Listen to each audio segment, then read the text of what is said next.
we had a chance to do that. So we spoke, we aired it out, whatever they did with that information, not really sure.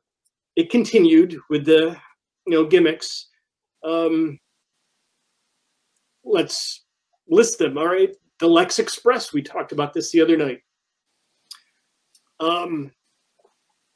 Again, they're using that post-Gulf War patriotism, American angle, red, white, and blue, everything. The big tour bus for the Lex Express. I'm not sure if Tom had anything to do with that. I mean, it was pretty well done and everything, but it just didn't seem to fit, I remember the launch party of that, and I think that was before the July 4th, 93 Intrepid event. Okay, so we had a launch party, like an inter-company launch party. The bus was out in the parking lot, and it was kind of like a meet and greet with Vince and Linda. They were down there, so everybody would kind of come down. And if you hadn't met Vince to that, up to that time, you got to meet him personally that day. And I think that was really the first time I personally met him. I avoided Vince too. Again, you're just a kid. It's like, then you hear about, I just was in Vince's office. That was horrible. Oh my God. It's like, no, okay, I'll just keep far away from Vince.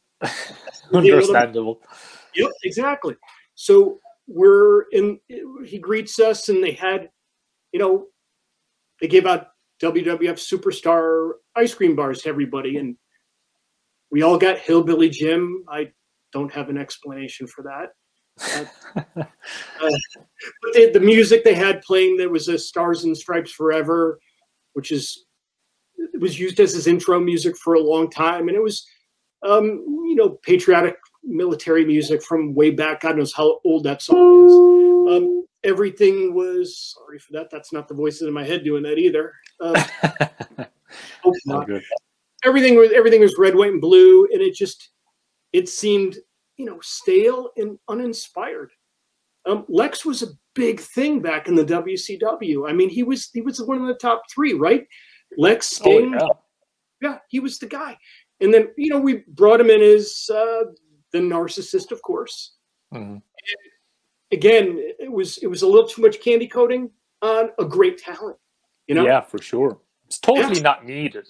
The key with Lex, like even when he went back to WCW, I found was just let him just be who he was, this jacked up dude, and leave him go out there and be a badass. And he got over huge in WCW. They put the belt on him against Hogan at one stage and everything. So it's like you said, just too much freaking.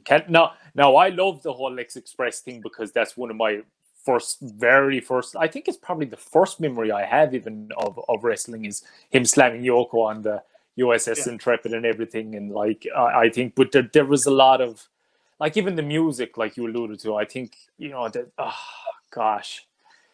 it was just too much. It was way, way too much. And, it's a shame because I think they really could have made him the face of the company if they had done things right at the time. I think the company was starving for somebody like him to be a kind of legit kind of, badass baby face. And they completely, not even 1980s but freaking 60s almost or something. But sorry, carry on anyway. No, that's fine. That's the way we felt too. The whole Lex Express thing, but I have to admit, him, slamming Yoko on the deck of the Intrepid, not Yoko Ono, Yokozuna. I don't think I'd be opposed to. Anyhow, that was pretty cool. That went over pretty well. That was a good concept. It never had been done before. That was all good. Yeah, and then right after, as you remember, then the bus hit on the tour. It just hit the road. It was gone. There it is. And the Saturday shows would report on the progress of the Lex Express. So you'd see these. You'd see the bus pull up, and then this crowd of people just run to get to the bus, right? But I heard that the crowd wasn't really a crowd, that these were people who were kind of gathered up to participate. So there was no big crowd waiting for the bus to arrive, but people who were, hey, you know, want to show up for this? Yeah. So I guess they handed everybody a Hillbilly Jim Superstar ice cream bar and lined up in front of the Lex Express. Now, that's what I was told, that most of the crowd was artificial. So I you know, kind of guessing it was. So the Lex Express wasn't really going over too well. And like, I think another thing, I think they positioned it wrong because he literally just came off being the narcissist. And like they did the Yokozuna slam and, you know, he's thrust into this babyface position. I think like the way they probably should have done it was like do it the same way, have, you know, the slam on the USS, have that be the kind of launching pad to turn babyface, and have the match at SummerSlam. You could nearly do the same ending. And then from there do the Lex Express tour, because then he, you know, he would be campaigning for getting the title shot back because he was screwed out of it the first time. You know, he's actually doing it for a purpose, because like when they actually did it, he was literally just after coming off being a heel, and a very unlikable heel as well. You know, he was very good at playing you know, an unlikable bad guy. And so like, yeah, I think the concept was great. Like the body slam challenge thing, excellent. Even the Lex Express tour, I think conceptually was very good, but I think the parts just weren't put together the right way, and the trigger wasn't pulled on it then either. You know, because they never did put the title on him, they never experimented with it. So I think they kind of chopped his legs out from under him in a lot of ways, like at the time. And I've heard that there was a lot of political things going on there as well. You know, a lot of backstabbing. You know, that was the norm. Yeah, of course it was. I heard it from the writers, and the writers were the people that, again, I didn't have a lot of contact directly with these guys, but yeah, the writers, they were there with the talent all the time. So Lou would pop into my office, tell me everything that happened, you know, sit in the squeegee, all that kind of stuff. So, so I just absorbed everything while I was there. It was fascinating. It was unfortunate how they used him, and it, you know, just didn't really work out as it could have. And if we can continue down that path too, Giant Gonzalez, everybody. I mean, that's another one from that just kind of blows my mind. And Tom's concept drawings were very cool, but the final product was horrendous. I mean, something was lost in translation there. That's all there is to it.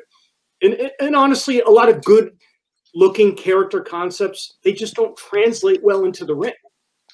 They really don't. Absolutely. That's what we were dealing with too. And Giant Gonzalez's costume came back, and I think it was done on the West Coast. Maybe I'm wrong, but it was sent out to an airbrush artist. There were two costumes, if you remember. Okay. The first one didn't have the artificial fur on it, and it was very revealing. Okay. So it's like, okay, let's not show the fans blood, but, you know, hey kids, it's a huge, hairy, castrated man, right? I mean, he would have been a perfect spokesman for Manscaped Lawnmower 3.0. Jesus. Okay, we were told to like crop above the waist, you know, or they would choose images where the wrestlers were blocking his nether regions, you know, things like that. It was really kind of bizarre and you know, embarrassing too. So version 2 of that costume was the addition of these, you know, hairy shorts and big patches of fur on his shoulders that would make Ron Jeremy blush. And it looked like a couple of giant groundhogs, you know, crossing the GW bridge. It was just really bizarre.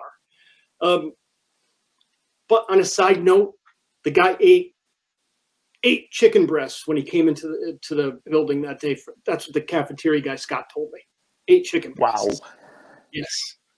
Holy shit. whatever that means. But I just had to mention that because Scott was like, you know, he ate chicken breast. So the guy was huge, huge. He was a former basketball player too, right? Argentina basketball player. Yeah, that was his. Yeah, that's right.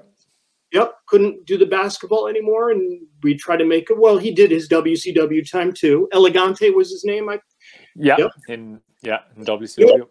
No airbrush suit when he did the Elegante, huh? No. And like, he was enough of a visual freaking, you know, for lack of a better term, freak. You know, he was he was so freaky looking visually anyway. It's like, it's kind of baffling, you know, that they went so over the top with the like Tom's original design was really cool. The concept was, you know, interesting. The whole Yeti type of thing, like, but yeah, the airbrush muscles and everything. Oh God almighty. It wasn't the best airbrush I've seen. It was done with way too much contrast. It should have been more subtle. And again, I'm sure Tom and I talked about that at the time, where it was a little bit, you know, just it wasn't as skillfully done as we had hoped for. But you know, looking back, Giant Gonzales wasn't the worst thing that happened. I mean, the absolute worst thing. It was the Gobbledy Gooker, you know. Ooh, look at that expression on your face. Yeah. And you know what I didn't even know either, it wasn't the Gobbledy Gooker or the Gobbledy Gooker. It was the Gobbledy Gooker. I'm looking at the way it's spelled.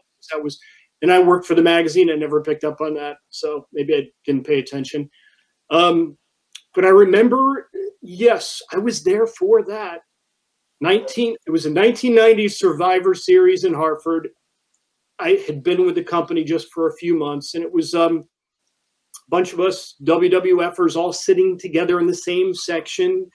You know, we got to meet each other's significant others and spouses for the first time. It was great. You know, it was an awesome thing to be around.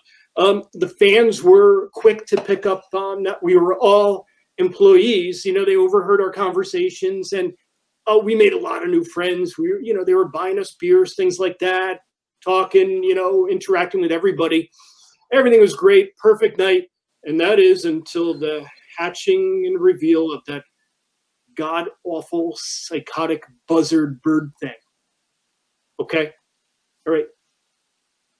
The expression on the faces of the people around us, kind of like when your hand breaks through the toilet paper. You know, it's like, you know, and the sound they emitted was like this low moaning growl, like an idling chainsaw with a carburetor issue.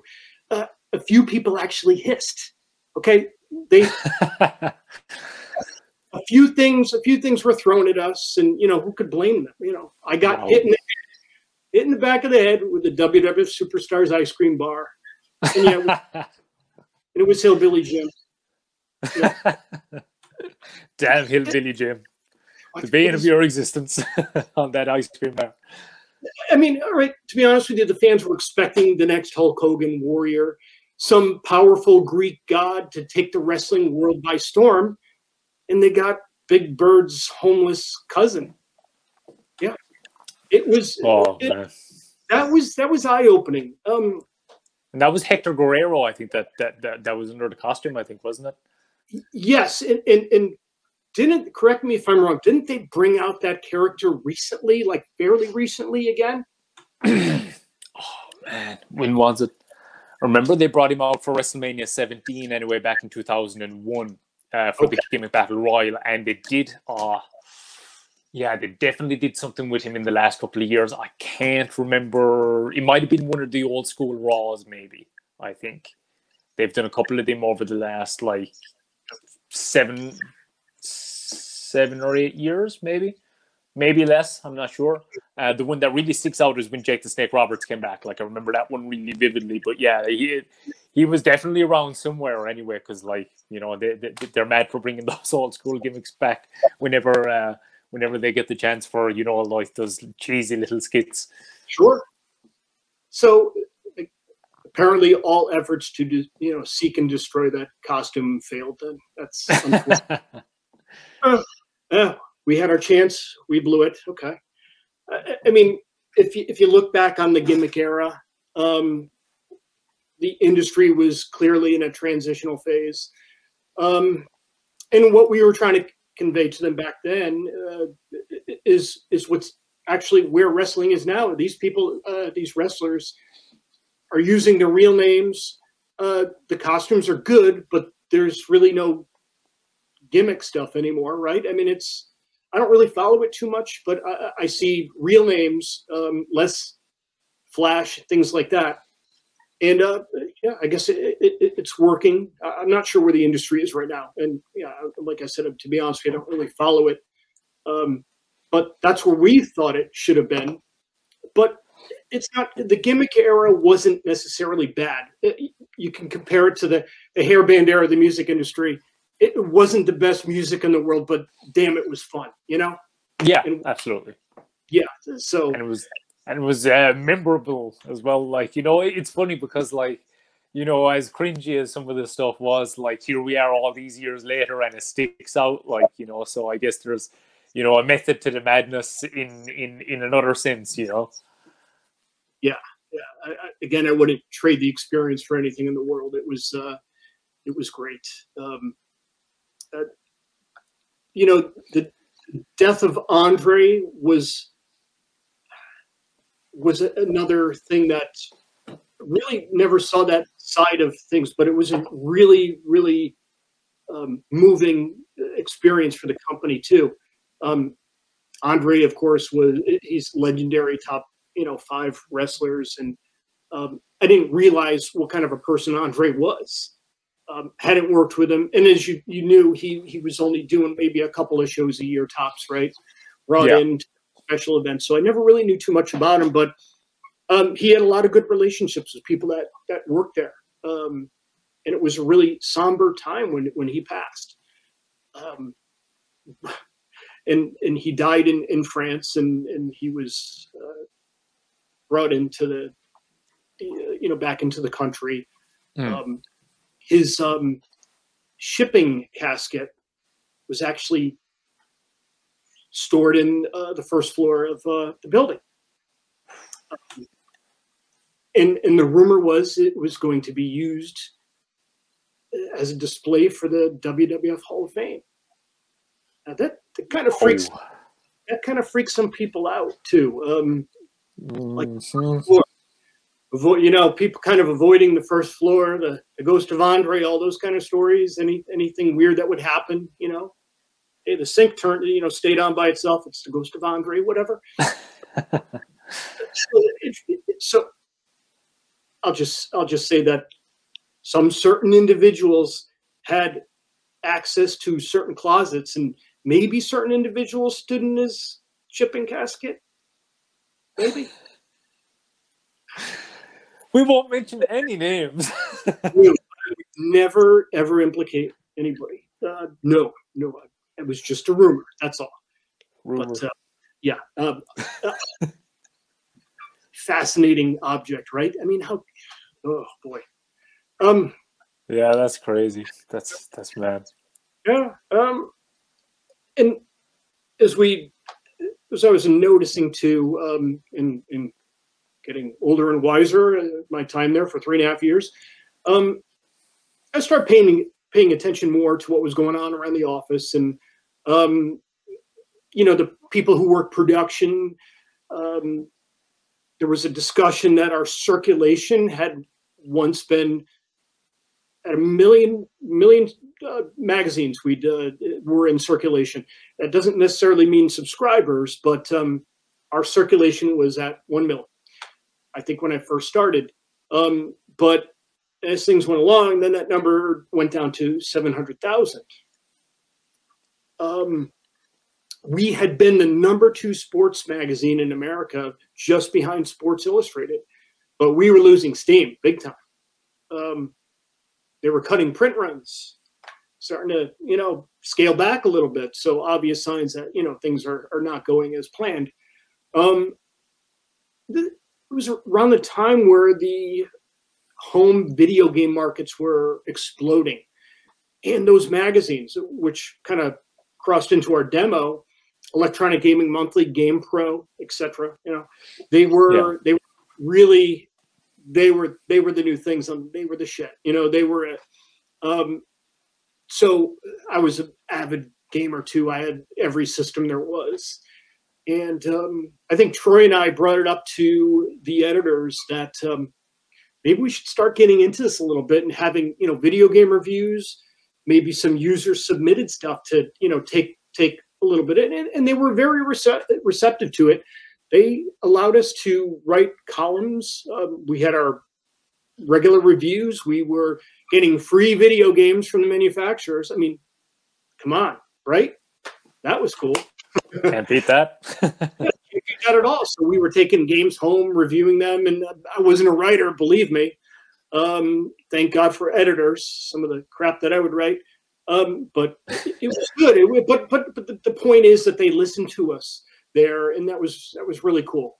Again, just to tell you how positive the whole experience was. Anything we brought up, they listened to us and they let us do it. In fact, I was able to work on the Royal Rumble game for the Super Nintendo system with Acclaim, who had got the license for that. And my role there, since I had a good wrestling background, maneuvers, knew all that stuff, they said, okay, just make sure that the characters in the game are consistent with the talent. So as far as the finishing maneuvers were concerned, because all the other things were pretty much the same, make sure the costumes are the right color, the right style, all that kind of stuff. And again, for just a kid, that's cool stuff, man. Who could say it? They worked on, you know, a video game. It was great. It was just amazing. Yeah. When the game was finished, by the way, it was us, Publications versus the art department, and they were good, man. Those guys were really good. They kicked our asses quite a bit. I got to admit, it really did. But you know what? We always had revenge. Anytime somebody went on vacation in the art department, I would totally redecorate their cubicle with either My Little Pony or the Care Bears or some shit like that. So it was done. It was done. So I got my revenge. They may have beat us. So, but with that too brought these bootleg video games too that were coming from, I don't know where they came from, probably either China, Japan, whatever. But we got a hold of some of these bootleg video games. I remember one of them was for Sega Genesis, and they asked me, again, the editor asked me just to take it home and review it for any possible copyright infringement, any likenesses and characters, any finishing, or anything that could say that they are using our characters to do. So I brought it home, and of course, Hulk Hogan was just copied on it. That's Hulk Hogan. That's the Macho Man. That guy's holding a snake. I have a pretty damn good idea who he is. Right? So I took it all in. It's like I wrote a bunch of notes, maybe 3 or 4 pages and everything, and kind of sat on it. And then my phone rings one day, maybe a month later. I don't know what it was, but it was some kind of attorney or judge or whatever from some international court taking my testimony for the game. I'm like, whoa. And the nerves, the nerves again. Here I am, some kid just giving testimony, trying to remember back. I grabbed my notes and I told him all the infringement issues, all that similarities, all that kind of stuff too. But again, after it was all said and done, it was pretty damn cool, Yeah, that's a pretty interesting experience. And it wasn't just the video games either. I mean, they were copying all of our stuff. Again, there was, still all kinds of popularity with our magazine overseas, all different countries. We were everywhere at that point. We received a copy of a magazine that it was, I don't know if it was Korean magazine, whatever, that was our magazine, but with their language in it. Okay. And we're like, well, we don't produce a magazine in that country. How is it available? So they, I believe they sent Tom Emanuel over wherever. And again, I don't know for sure if it was, South Korea, whatever. For argument's sake, let's just say it was South Korea, whatever. Yeah. They sent they sent him over there because I think they had located where, the origin of where that magazine was coming from. And turns out that it was just a small apartment with a woman and an ironing board and a hand scanner scanning our magazines and stripping in Korean text into it, okay? And the quality was amazing. I wish I had one now. It was a really damn good job for a hand scanner back in like 1992 or 93. The damn thing looked legit. Really well done. So they were making the magazine over there. And of course, without, they were, needless to say, they were shut down. But it was fascinating. It was fascinating. If anybody has any copies of that, if you know, if you have any copies of that, hit us up and give us a look. That'd be so super cool to see that. They'd be worth quite a bit of coin now as well. That's a serious collector item right there. Like, yeah, and it was just like nothing more than evidence to us at that point. So who knows? They probably exist somewhere. But I got to, where the tide really turned for me was the steroid scandal. That's when things really got kind of funky there. And that was huge. I mean, it was, again, we were getting press, not for, Jake Snake biting Macho Man's arm or anything like that, but we were getting really negative press. It's almost like the world was out to shut us down at that point. It was crazy. Yeah. And they were attacking us left and right, fake sport and all this, and somebody was out to shut it down. It seemed it was really getting funky there. So if I recall, it was either a company memo telling everyone that the FBI was conducting an investigation on the steroid scandal, and you'd have to be, cooperate with anything if anything is asked of you, just to cooperate and, just do whatever it takes. One night I'm just leaving the building and leaving the parking garage, and across the street is parked a car, no big deal. This head pops up, snaps a picture, ducks right back down. I'm like, what the hell was that? And, maybe a little paranoia because of the FBI investigation, maybe, but I don't think the FBI would need to do that. Nonetheless, it was kind of freaky to see somebody pop in their car, snap a picture, and duck right back down again. Jesus.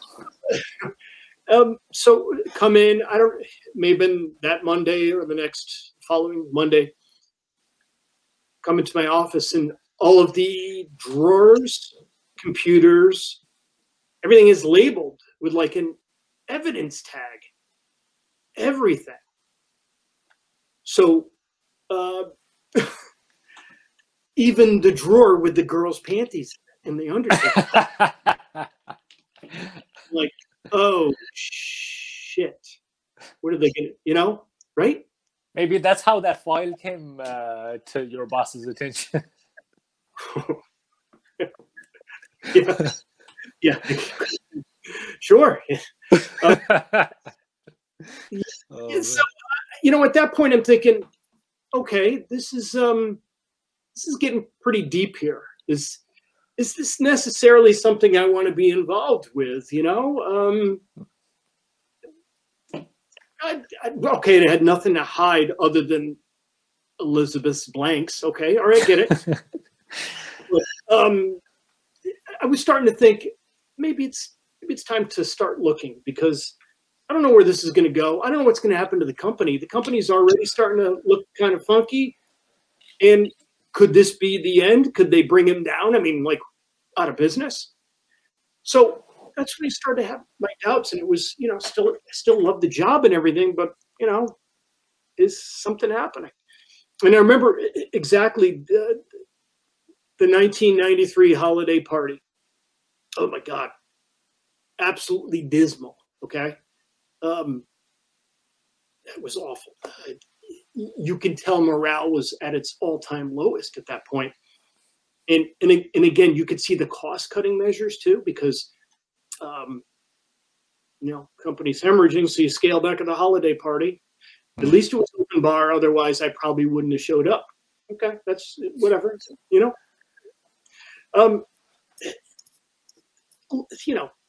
Everyone else too, probably. No, I think no one would have showed up. But I just vividly remember like the two-piece band that was playing there. One older man playing a Fender guitar, and his bandmate on the portable drum set. I think I saw a Play School logo on it. It was just really bad. But what really caught our interest during this train wreck was the fact that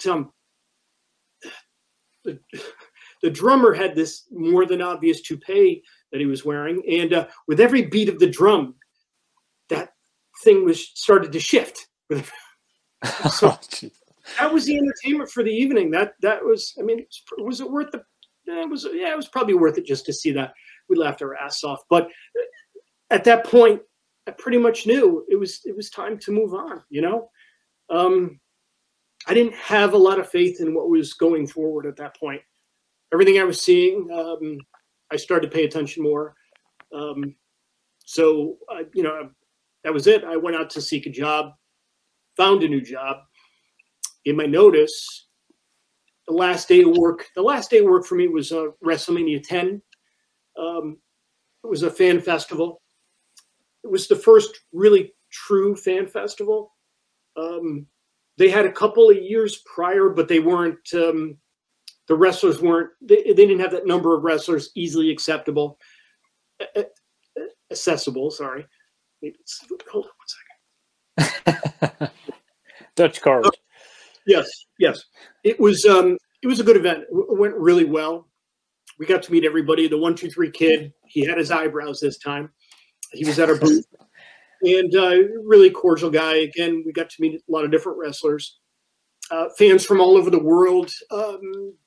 The company needed something, and it was a good showing. It was good for the company. You could see optimism, which was really cool. But it's funny. Again, they were there for the Undertaker.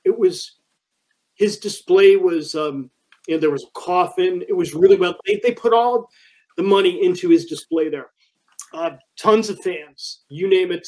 They were there from all over the world. There was a girl who we met from Japan. She camped out on the steps leading to his display. He was there every 3 hours or so. She waited for him. Wow. And the Undertaker, you could tell he was their answer. I mean, he was ready for elite status. They never quite pushed him that far, as we talked earlier. They gave him the strap for a very short amount of time, and he wasn't quite at that level, and he was the answer all along. I mean, he was it. And again, the Joe Rogan interview was really good with him. Just a class act, good for him. And watch him on the Hot Ones too. That's where he eats wings. Everything that guy does is really good. He was the man. They kept looking for a different wrestler to maybe fill in for Hogan. He was the guy all along. We saw it. I got the potion. Yeah, exactly. Have you watched the WWE docu-series that they did on Undertaker, The Last Ride? No. No, I don't think so. You should. Oh man, it's on the WWE Network. That kind of chronicles his last couple of years, because he was planning on retiring a couple of years ago when he worked with Roman Reigns at WrestleMania, I think in 2017, I think it was, or 2018. And the match went fairly badly because Taker was in a fairly bad shape at that point. His hip, and he was really banged up and kind of had left himself kind of get a bit out of shape and things. And, the match didn't go the way he wanted. So he kind of he got the hip surgically replaced, and, he really got himself into amazing shape to come back to kind of redeem himself. And the next year, the WrestleMania match with Cena, then he got barely any time. He prepared great for it, but they got only a couple of minutes, and it ended up being a squash match.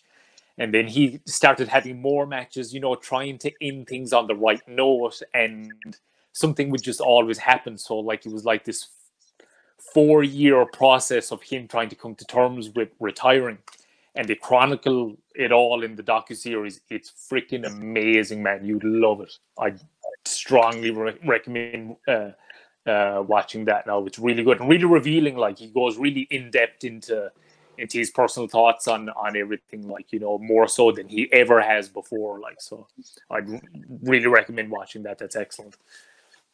I'm fascinated with the Undertaker. I mean, he made his debut while I was there. I followed the very beginning. I'm quite jealous of that fact. For his first real televised match at the Survivor Series too. It was I saw it from concept, you know, to this explosion. It was he's, if I had to say my favorite wrestler, okay, he's definitely one of them. Superstar Billy Graham, going back to the old days, but Jesse Ventura too, because he kind of like emulated Superstar Billy Graham. He was a good persona. But the Undertaker, I was there from the beginning. It's like a, you know, special place in my heart. He's my number one as well. Like he was my number one from day one. Like, so he's the greatest in my eyes anyway. You know, I guess to wrap it up, it was an amazing experience working there.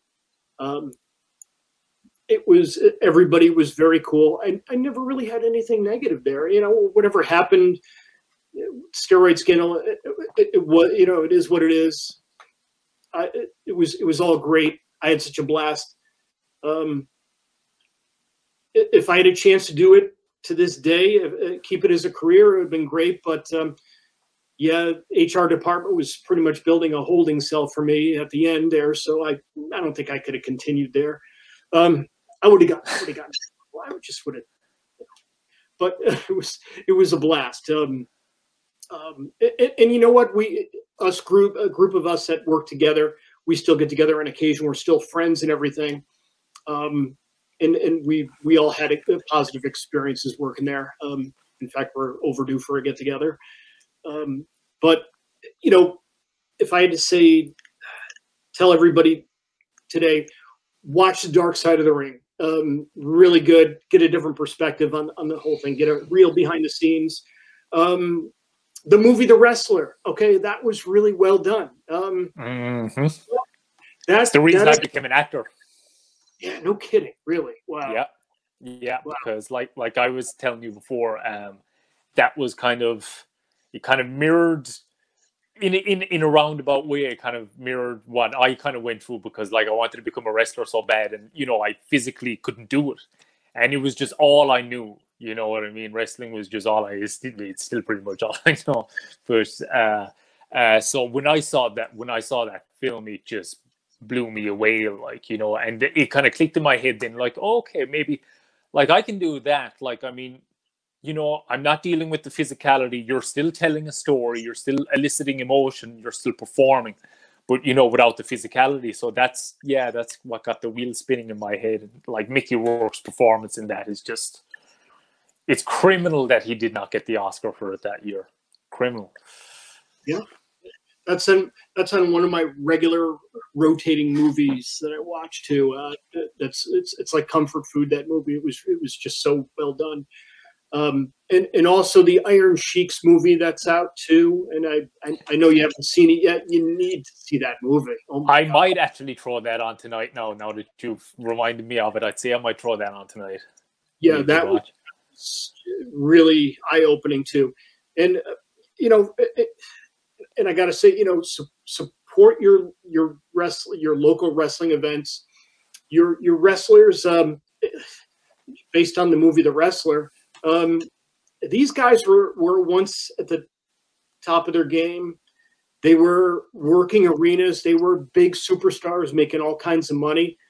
And, you know, not everyone's good with their money. These guys are struggling. A lot of these guys are struggling to this day just to keep a roof over their head. And support your local indie shows, things like that, your meet and greets, buy their merch, their autographs, say hi, tell them you appreciate them for what they've done. It means a lot to them, you know? It means everything. these guys were heroes growing up, and it seems like they feel like they're abandoned. They really do. No, you get to your events, support them. They'll really, truly appreciate it. 100%. I echo all of those sentiments, and like, you know, a lot of them are doing virtual signings as well and everything now. So like, support them every way you can. And just before I let you go, I had a little quick fire round of questions. Real quick, some favorites type things just before we go. Awesome. Awesome. And sorry. if that's great. And if I don't know the answer, I'll make something up really good. Don't worry. All good, my man. All good. All right. We'll start off with favorite movie. Ooh, favorite movie. I probably have two of them, but Over the Edge, 1979, Matt Dillon's first appearance. Oh, wow. Kurt Cobain's favorite movie too. Oh, really? That's interesting. Favorite TV series. Ooh, TV series. Battlestar Galactica, 1978. Oh, wow, that's a throwback. Yeah, it was my favorite. I mean, that's one that I remember that I would stay up religiously to watch or make sure I watched it. It was devoted to that show. Definitely. Didn't even have to think about it. Favorite band. Favorite band. Iron Maiden. Good choice. Good choice. Favorite wrestling match that you've watched. You know what? I think it was 1979, Bob Backlund versus Stan Hansen. I think it was a cage match too. It just went back and forth and back and forth. My dad watched it with me. My dad wasn't even into wrestling, but for some reason, even my dad was cheering at the end. I thought that was the coolest thing in the world. My dad was very quiet. He was in World War II, and I'm like, wow, Dad thinks this is cool. That was probably it. Favorite wrestling match or moment even that you've seen in person? In person, that would be Tony Atlas, Killer Khan pressing him over his head, New Haven Coliseum, because it was such a spectacle. Wow. Actually, seeing as you were mentioning the signings and that type of thing, he does a lot of artwork. He's an amazing artist, Tony Atlas. Yes. I'm pretty sure he has done a sketch of that, you know, that he sells, and you know he signs it. I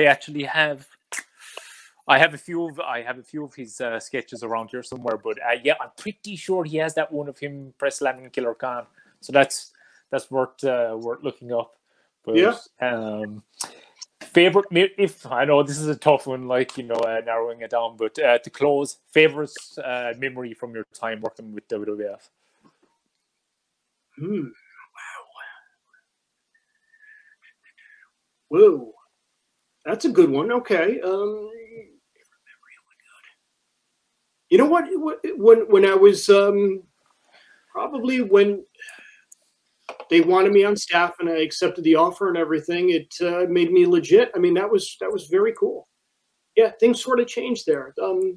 Yeah, to be part of the game. Yeah. Getting that WWF stamp. Right. It was right because I got business cards too. I mean, how cool is that? You know, you're walking around. Hey, guy in the street corner. I work for the WWF. You know, whatever. Yeah, it was awesome. Yeah, it was very cool. Well, that's awesome. Like, one of my dreams is to get that WWE media pass. So I can relate to the feeling, like, but yeah, man, well, God, it's sorry. No, I was going to say, if you need a media pass, I am a graphic designer. I could probably make you a phony one if you need one. We'll talk about that off air. Definitely. But yeah, man, God, it's been absolutely awesome having you on. The stories have been awesome. It's been exactly what I expected it would be, man. It's been really quality stuff. Like, I've really enjoyed it. I don't think I've laughed as much in an interview, like, so that's really good, man. I've really enjoyed it. Thanks so much for coming on, man. Yeah, I appreciate you having me and jarring those synapses in my mind. And when you had Tom on the other day, I'm like, I want a piece of that. I want to be on that show because I got stories too, and it was so much fun to see him too. That's why I contacted you. Well, you know, I was fishing out there on YouTube. Hey, I was working for them. Come on, I wanted to be in your show, and I love the way you work the room. You do everything. You smile a lot. You're a good host, man. And anything I can do to help, and I hope people like this too. You know. I definitely think they will, and thanks so much as well. Like, you know, for the feedback, it means a lot, man. And yeah, so God, man, it's just been really good. And yeah, thanks for reaching out. This has been awesome, man. Anytime, brother. All right, take care, man. You too. Thank you for tuning into Pro Wrestling Defined on YouTube. Please like the video if you enjoyed it, and subscribe to the YouTube channel to keep up with all future content.